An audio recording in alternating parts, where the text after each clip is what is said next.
yo, Reed, what's the difference between a baby and a feminist? What is that? After 3 years, a baby stops crying. What's up, guys? Welcome back to another video. In today's video, I guess we can do two things. We're going to be doing a quick, and by quick, I mean quick Q&A. And after that, we're going to jump into what I have done to this clap wagon piece of shit. All right, so the first question we get, I don't know who it's from, because I did do it over YOLO, which was pretty stupid. Whoa. Reed just got stung by a bee. But jumping back into it, the first question is, what do I use to edit the videos? And honestly, to be 100% honest with you, 90% of the videos are just edited on Reed's phone, literally just from cutting the video. But like, if we ever need to add clips, we use an app, I think it's called like Video Shop or something like that. Cheap app, it's free. That it's pretty good. I mean, it uploads them pretty fast. So that's the first question. All right, so the next question I have asked is from my boy Trevor. And Trevor asked, he said, I like your video. And his question is, where do you film at? Okay, so I live in a town in between, like I said in the other video. But basically, it's down a gravel road, which is very secluded. And with it being secluded, there's a field that we own, or my grandpa owns, that he lets us come right around in. So we film in the field. And it makes it good for us because, I mean, nobody comes down here. So, all right, the third and final question I have is, what do I like to do on Wednesdays? Drive fast, eat ass. All right, so now that we got the Q&A out of the way, which, by the way, I kind of want to start doing those in the beginning of every video. So, like, drop questions in my Snapchat or Instagram DMs. I really need questions to make more videos. But jumping into this, we're going to be talking about everything that I have done and am going to be doing to my truck. So starting off, I guess we'll start with the newest thing, the tires. I had a video on this like maybe 4 days ago. I put brand new mud tires on the truck, and they ride good, they're loud, that's what I wanted. They tear up the mud, and we're in a field, so it made big tracks. If Reed wants to film the tracks, it made big tracks. But yeah, I'm not even gonna go into detail about the mud tires because there's literally a whole video designated to the tires. But I guess the next thing we can do, this is gonna be hard for Reed to film, but the next thing is the muffler. I have a Flowmaster 40 series muffler on this truck, and that ran me probably about $80, and I did it myself. I welded that with my dad and one of my dad's friends. And it maybe took us 45 minutes to put on and put everything together.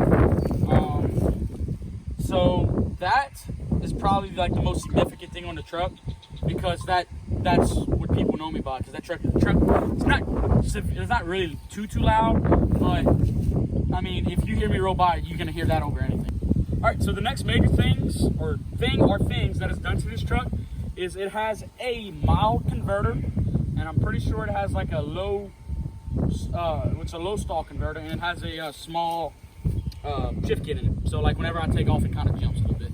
But the converter, I think it's I don't know what brand it is. I'm like 60% sure it's Texas Speed, but it's a 900 stall, which if anybody doesn't know what it means, it's if the truck's sitting at idle, it has to jump 900 RPMs to move. And then the next thing is a shift kit. So if I get on it, if I put it to the floor, it has a little bit of a resistance because it's got some issues, but whenever it gets there and the truck's in a tune, it it goes, and it doesn't shift too bad whenever you do it. In first, second, it'll shift hard, but in like third and fourth gear, or third and then overdrive, it won't shift hard at all. All right, so the next thing is, if Reed wants to hand me the camera real quick, that'll be perfect. All right, the next thing that we have is a Kenwood, or the radio, which is the Kenwood KDC BT350U. The reason I got a radio in this truck was because I had a thing for music, but it would have to go through the cigarette lighter, which is right here, which is kind of, I don't like that at all. And Bailey had a BT375U. It's the same radio, it's just a little bit more updated. And the cool thing about this radio is, it's kind of stupid. The main reason I wanted the radio is because it does this. I don't know if you can be able to see it. It lights up. I just wanted a radio that lit up. But the cool thing about this radio is it's Bluetooth, which I'm sorry about my finger in the way. But the main thing is it is Bluetooth, and if you flip this cover right here, you have USB and you have your aux port. Well, I don't even use it. It's Bluetooth, so I use Bluetooth. And then the next thing, I'll get Reed to come film that, is, let me get across.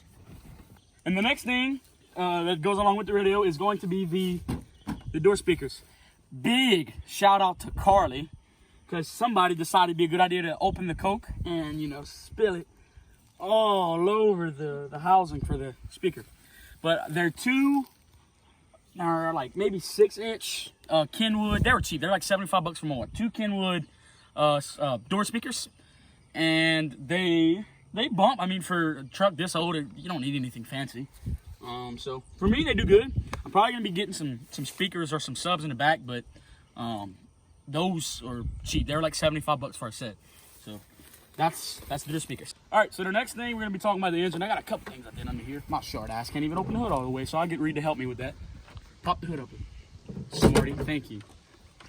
The next thing is, I guess we'll talk about the plugs and wires. So, the first thing I did was I was racing a Mustang. That was the first issue.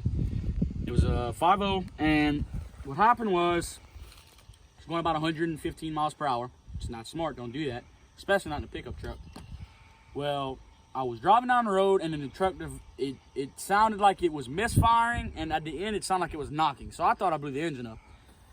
I had the spark plug to the far back side of the engine. The wire came out, and I don't know if it's stripped or when I put it back in, it still wouldn't do it. So I ordered 8 brand new spark plug wires and 8 spark plugs. I changed those spark plug wires and spark plugs, and the next thing was I put a cam in it. Well, the truck came with a cam. I didn't put a cam in it. It's a low cam. Like, if I crank this truck up, you probably won't even hear it. It's like, I don't know how they measure cams, but I mean, I know that it's not a big cam, but it is a cam. I don't know what I just put off the engine. But it's low cam, spark plug wires. The next plan I have for the engine might be an air filter, Cannon air filter, and I might put I might put a new brake servo. It needs a new coolant tank because that one's getting kind of yee, so it needs to be changed. But we're gonna make this just one big clip. So the next thing that's everything that I've done to it so far. But I'm gonna talk about a couple things that I plan on doing in the near future. So first thing, this is probably be next weekend or next Saturday and Sunday. There might be 2 videos out, or there might just be one big video. I'm getting a steering stabilizer put on the front of the truck because whenever I get in the wind, it kind of wants to sway. So I'll probably end up chopping the bumper a little bit, and I'll put a steering stabilizer. It'll be right under the front to where you can see it, so that way it'll handle a little bit better. And then the next thing I'm doing is going to be the main reason why I kind of wanted to start filming today, which is going to be the rear of the truck sits a lot lower than the front. Not really a lot. It's about 2 inches. So what I'm planning on doing is I'm planning on getting 2 rear air shocks. That way I could put air in the back of the truck and make it sit level. Or if I'm doing a little bit of Baja stuff with Reed and Xterra, I could drop it back in a little bit and make it handle a little bit better. But besides that, I don't know if Reed's gonna be able to catch this on camera. I have rear drum brakes, and they're great whenever you're hauling a load. But like if somebody wants to decide, you know, they want to slam on their brakes, and I'm in behind them and I'm not paying attention, this truck won't stop. So it needs rear brakes, disc brakes. I'll probably get I don't really want to get a cheap set because I know cheap sets tend to fail. So I'll probably get like a mediocre. I'm not gonna put a Brembo brake set on this truck. I'll probably put like a cheap AutoZone, or not really cheap, but like a medium paced AutoZone brake. And then after that, I mean, it's just gonna be lifting the truck and getting new wheels. The wheels were supposed to be in this week, but because of this COVID-19 shit, I mean, there's no way I could have got them in. And I put wheels. I put probably like a 5 or 6 inch lift on the truck, and then probably straight pipe it, and then that's it. That's gonna be the build. So as always, I want to give a huge freaking shout out to Reed for helping me film, and I want to thank everybody that watches this video. Please like, comment, subscribe if you haven't already. I also want to give a huge shout out to Reed for coming film, especially because, you know, he had some iffy stuff happen this week. So it's a huge honor that he's here, because I mean, this guy goes through a lot. But he's always there for a friend. So that's a get y'all a friend like Reed. But like I said, thank you for watching the video, and I'll see you on the next one.